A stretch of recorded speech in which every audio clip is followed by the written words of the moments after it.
on va parler des actions accréditives.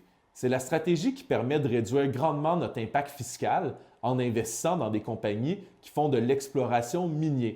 Au Québec, on le sait tous que l'industrie minière, c'est très, très important. Ça génère beaucoup d'emplois. Économiquement, au Canada, c'est un de nos secteurs primaires. Donc, le Québec, pour stimuler l'économie minière, met en place des stratégies qui permettent aux investisseurs de pouvoir profiter des pertes fiscales dégagées par les compagnies qui font de l'exploration minière. De la façon que ça fonctionne, généralement, les compagnies qui font de l'exploration minière peuvent réaliser des pertes qui sont quand même assez importantes. C'est sûr qu'il peut arriver des fois des compagnies qui font de l'exploration minière qui peuvent vraiment aller chercher une rentabilité intéressante. Ça, c'est quand ces compagnies-là trouvent justement, par exemple, un gisement d'or ou de matériaux précieux.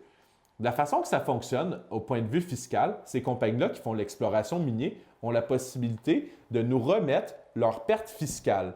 En plus, le gouvernement vient bonifier les pertes fiscales en donnant des crédits et déductions additionnelles.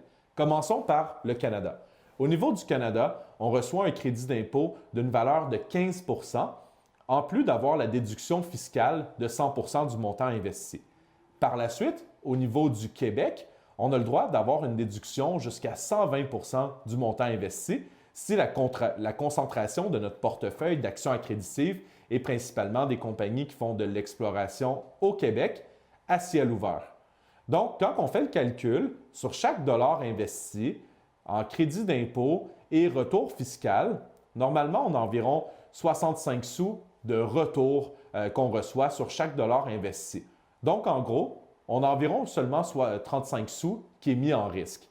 Quand je dis mis en risque, c'est sûr qu'on investit dans un domaine minier, donc c'est un domaine qui est spéculatif, mais si je regarde le roulement moyen veut dire le moment que le gestionnaire de portefeuille va vendre les actions qui font partie du portefeuille. En général, la société que j'utilise pour mes fonds d'actions accréditifs, c'est une compagnie qui regroupe environ une vingtaine de sociétés cotées en bourse. Donc, notre taux moyen, si on se fie aux 5 dernières années, on est à 75 de retour sur le montant investi. Donc, en faisant mon calcul, normalement, avec chaque dollar investi, on a 35 sous de retour. Et puis par la suite, au moment du roulement, le roulement, c'est quand le gestionnaire vend ses actions, on a un retour moyen de 75 sous. Donc, quand on fait le calcul, 35 sous qui est en réalité notre coût coûtant, et par la suite, on a un retour moyen de 75 sous.